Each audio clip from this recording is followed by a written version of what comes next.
Ladies and gentlemen, we are going to ask ourselves the age-old question of can you really tell the difference between somebody who is truly intelligent and somebody else who merely acts and speaks intelligent?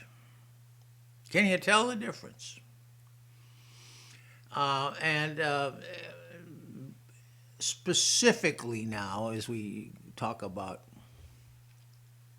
our own problem here, we're fooling around with microphones and cameras and so on, and because I want to make a video, and I wish to be perceived of as intelligent. Hence, we're trying to get glasses without the glare.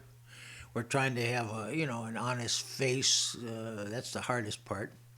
But we're also putting the backdrops of intelligence or the backdrops of culture into the room, so that the public that we presume is too dumb to understand true intelligence will see a context. They'll say, oh, they see a telescope, they see a Sherlock Holmes hat and big cosmic wheelabrator there and so on, roll top desk and barrister bookcases, and they'll think, well, this man has all the stuff that an intelligent man would have.